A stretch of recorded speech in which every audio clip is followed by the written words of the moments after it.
穆迪下调中国信用评级展望，评级机构配合携手唱衰中国。大家好啊，我是你们的朋友大野猫。美国的信用评级机构穆迪下调了中国主权信用评级展望，怎么看？这个看法呢有很多种。从国际地缘政治经济学的角度，美国这几个评级机构现在呢就属于没事儿找事儿。咱这么说呀，很久以前呢，无论是穆迪、惠誉还是标普，都是美国收割世界的工具。它这个玩法呢很有意思。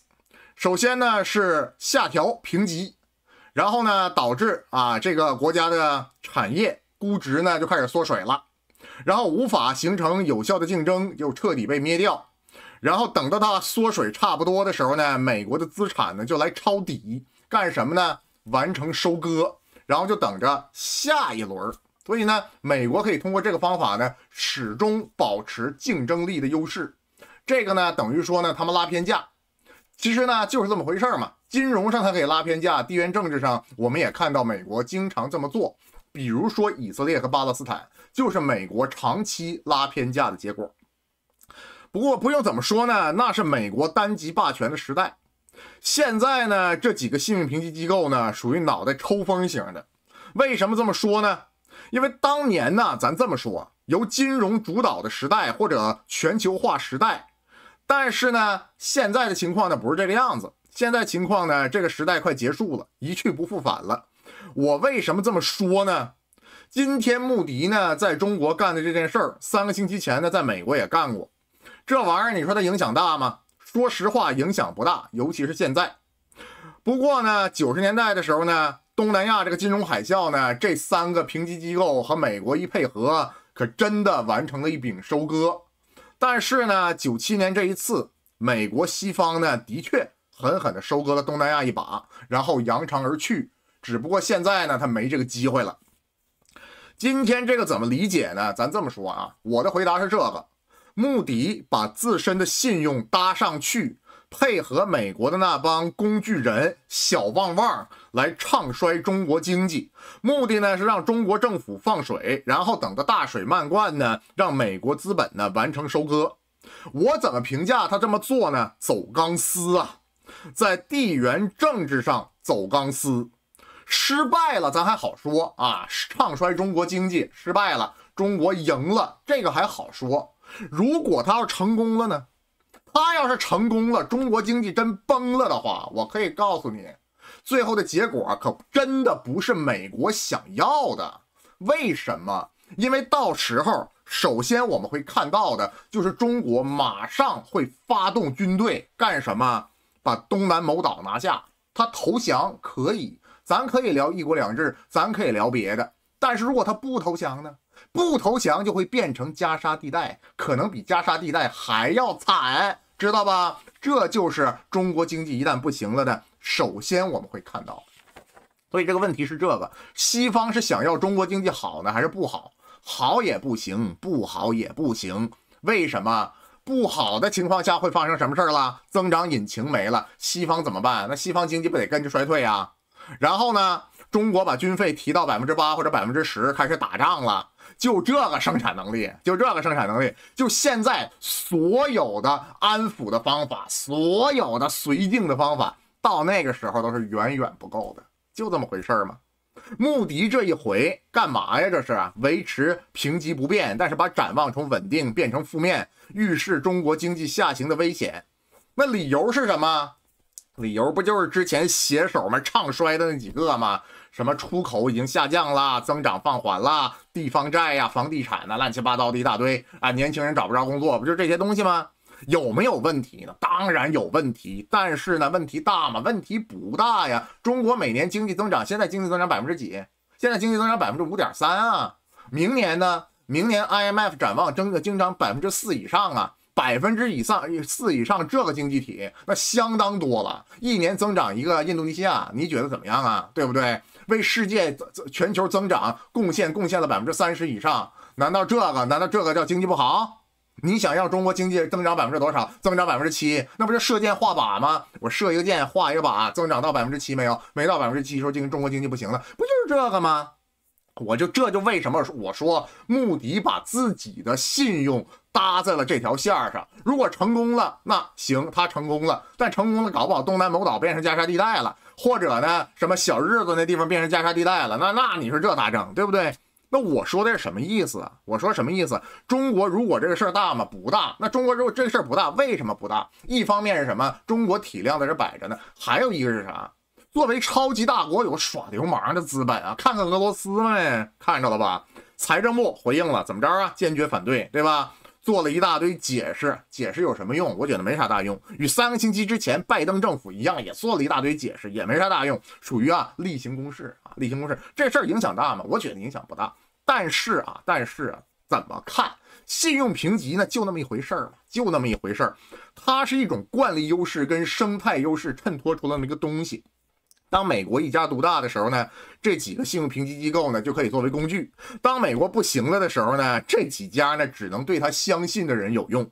但是呢，他在中国身上用这个呢，可能会有一定的效果。这个效果在谁身上呢？就是在中国呀，有大量的财经从业人士呢相信西方，有大量的中国小旺旺们现在就开始躁动了。这个呢，你别看我说瞎话，就这么回事儿。过2天你就看着吧，中国这些小旺旺们一个个都得跳出来，就这么一回事儿。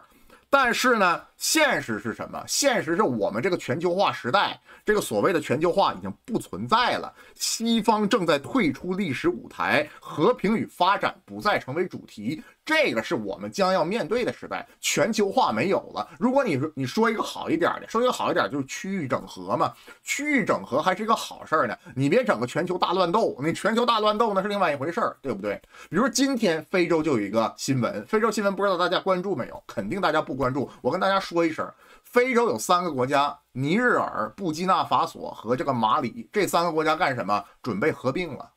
这3个国家合并，你去看他们的版图，是几百年前的桑海帝国，啥意思？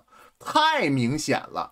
之前帝国主义者给我们强加的东西，我们现在不想要，我们想要找回我们自己的宝藏，这就是现在马里、布基纳法索和尼日尔想做的事儿。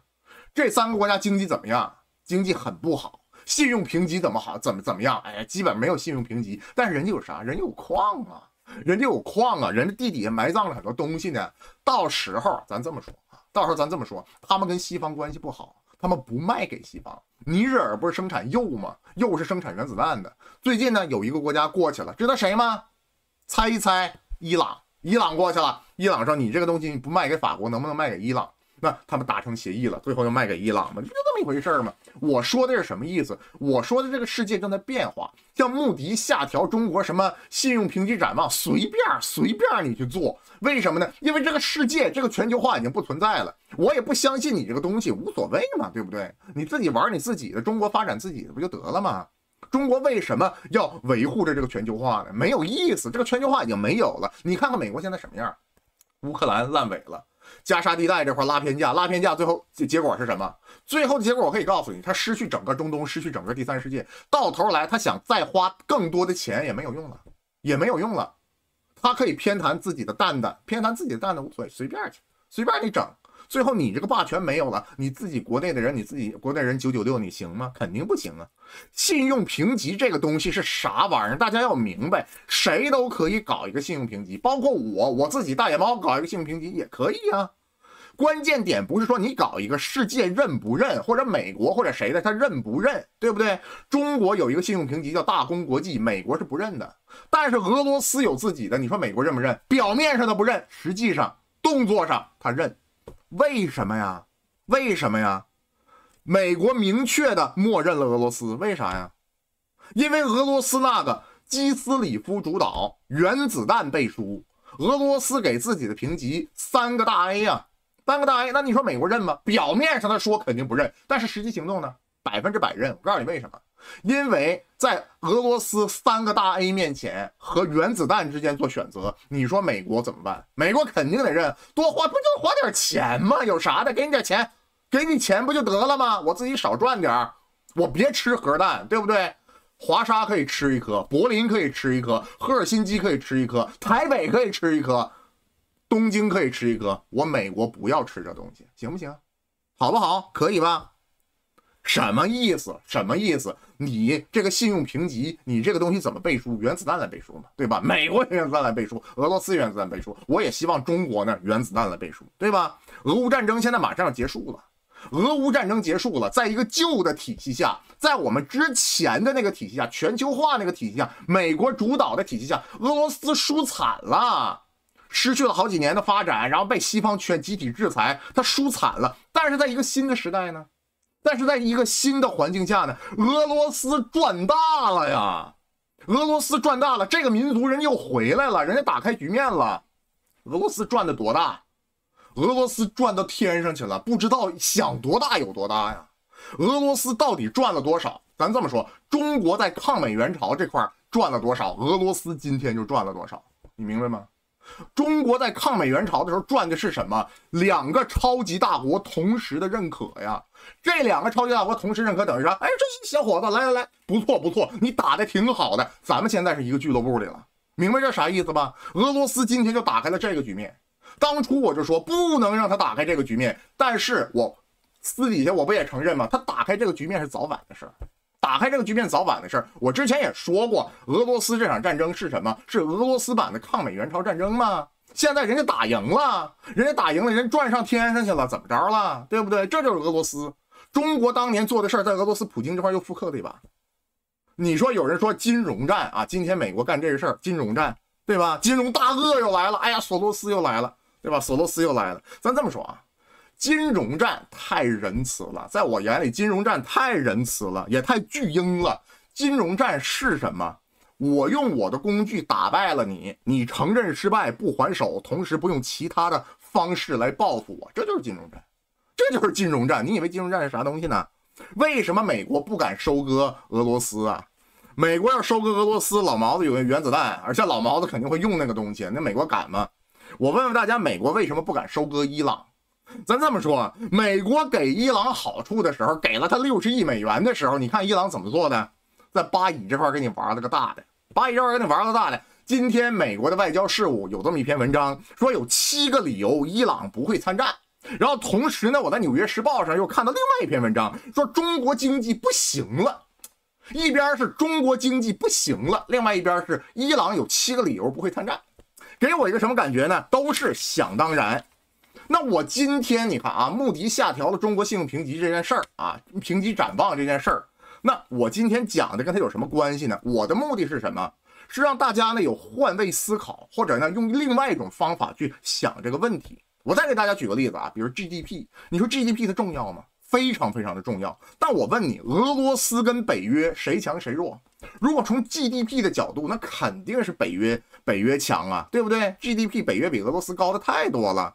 但是为什么在俄乌战场上，整个北约制造武器制造不过俄罗斯啊？这个是什么？这个是最大的丑闻啊！这个是整个21世纪到现在来最大的丑闻啊！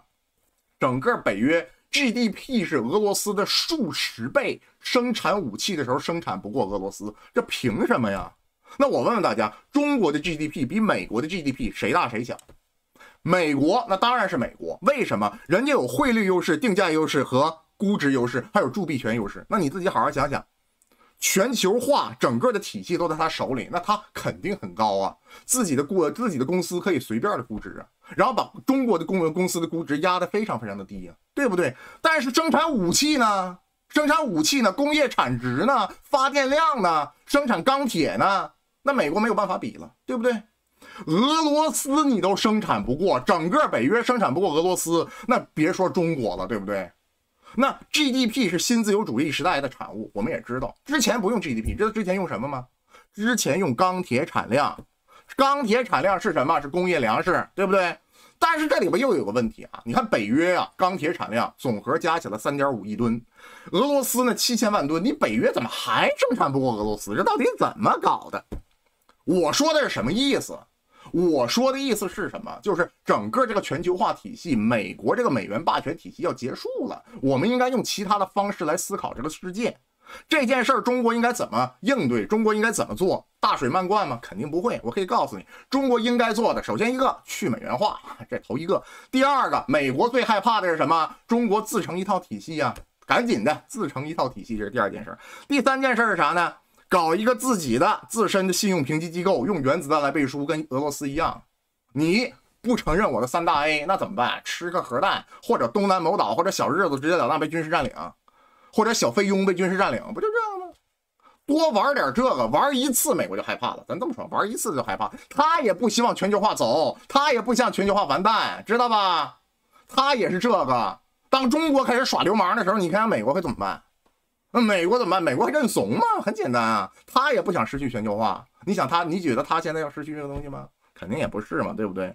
所以还是怎么说呢？就准备好了嘛，准备好了嘛。这个时代要结束了。这个时代要结束了，我们会迎接一个新的时代。一个新的时代肯定不是用这种思维方式，所以呢，这种思维方式呢，大家呢要改一改。这就是我今天对这件事的看法。好了，这期节目就到这儿，喜欢大眼猫节目别忘了点赞、评论、转发，没订请订阅一下，谢谢大家。